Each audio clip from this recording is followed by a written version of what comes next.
परविंदर सेठी जी, जवाब दीजिए। आप लोगों से ग्रीन सेस तो कलेक्ट करते हैं, उसका इस्तेमाल आप करते नहीं है। पंजाब में फार्मर्स कह रहे हैं कि हमको मशीनरी प्रोवाइड सरकार कर नहीं रही है। मशीनरी प्रोवाइड करेगी तो हमें पराली जलाने की जरूरत नहीं पड़ेगी।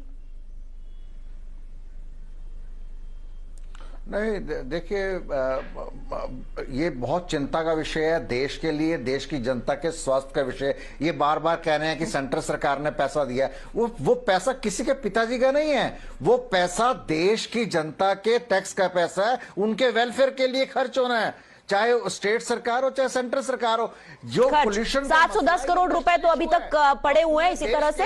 इस तरह के नहीं, मेरे को 10 सेकंड की बात पूरी करने दीजिए। मेरे भाई, जब आपको देश की जनता ने जिनके पिताजी का ही पैसा है, देश का जिम्मा दिया, आपने मेरे पिताजी का पैसा है वो, आपके पिताजी का भी पैसा होगा अगर आप दिल्ली में रहते, पर आपको चुपता नहीं होगा क्योंकि आप दिल्ली के मुख्यमंत्री को भरना चाहते हो भ्रष्टाचार से। हम नहीं करना चाहते भाई, हम चाहते दिल्ली की स्वास्थ्य व्यवस्था बेहतर हो, हम चाहते प्रदूषण कम हो, हम चाहते 999 AQI ना पहुंचे, AQI जो है बेहतर हो, यमुना साफ हो, बहुत सारी चीजें। यमुना का बजट लेके कहां आप लोग बंटादारू कर बैठो, बीजेपी भरकर बैठो, ये सबको पता है, जग जाहिर है। 8.5 वर्षों में मुझे 5 मेजर्स आप नहीं बता सकते दिल्ली की सरकार ने क्या करा है प्रदूषण कम करने के लिए।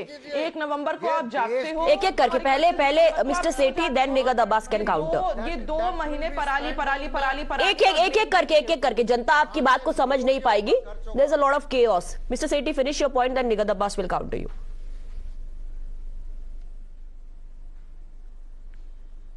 बोलिए परविंदर जी, अपनी बात पूरी कीजिए। हाँ, मैं यही कह रहा था कि देखिए, देश के अंदर सेंट्रल सरकार आपकी है, हरियाणा के अंदर पोल्यूशन है, यूपी के अंदर पोल्यूशन है, बॉम्बे के अंदर पोल्यूशन है, सारे देश के अंदर ये नेशनल इशू है। आपने क्या स्टेप लिए, आपने कौन सी मीटिंग करी, आपने कौन से देश के सारे स्टेट्स के मुख्यमंत्री को बुलाया और सीरियसली इसके ऊपर काम करा? मैं आपको एक सब बहुत बड़ा रीजन बताता हूं। दिल्ली ओवर पॉपुलेटेड सिटी है, यहां पे जितनी एशिया की बड़ी बड़ी मार्केट, होलसेल मार्केट है, पूरे देश का व्यापारी यहां आ जाता है। आप उसको बाहर क्यों नहीं निकालते? आप इंडस्ट्री को बाहर क्यों नहीं निकालते? आपको पता ही नहीं काम करना क्या है, ना आपकी नीयत है, ना आपके पास नीति है, ना आपके मंत्रालय में किसी को पता है हमें काम क्या करना है।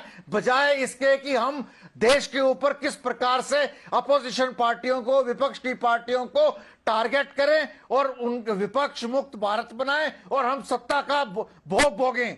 आपको देश की जनता की चिंता करनी चाहिए। आपको देश की जनता ने मैंडेट देकर जिताया है। आप इस बात का, मुझे एक बात का जवाब दे दीजिए कि आपने पोल्यूशन के ऊपर क्या स्टेप्स लिए?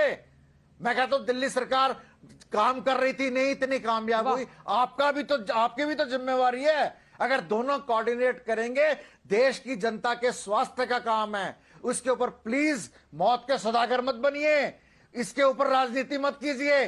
कम से कम इस इशू के ऊपर साथ में बैठकर, मैं भाषण सुनने नहीं बैठी। ठीक है निगद अब्बास, मैं भाषण सुनने नहीं बैठी हूँ परविंदर जी का। उसके ऊपर काम करिए।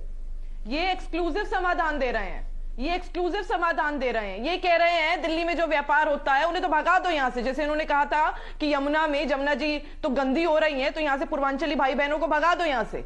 वो अच्छा पानी में जाके पूर्वांचल में जाकर स्नान कर लेंगे, छठ पूजा पे आने वाली है वो भी। उसी प्रकार ही कह रहे व्यापारियों को भगा दो, क्योंकि इतना काम होता है दिल्ली में से हम कुछ नहीं कर सकते। 8.5 लेट हर काउंटर प्लीज। किसी के पिताजी का पैसा नहीं है मेरे भाई, मेरे पिताजी का पैसा है। मेरे पिताजी दिल्ली में रहते हैं और टैक्स पे करते हैं, और न जाने कितने लोग हैं जिनके पिताजी का पैसा है। आपके पिताजी का नहीं होगा, मेरी पिताजी का बड़ी मेहनत का पैसा है, और ये पैसा दिल्ली के मुख्यमंत्री लूट कर बैठे हैं। जैसे मैंने कहा, यही कारण है कि इनके 3 बड़े बड़े मंत्री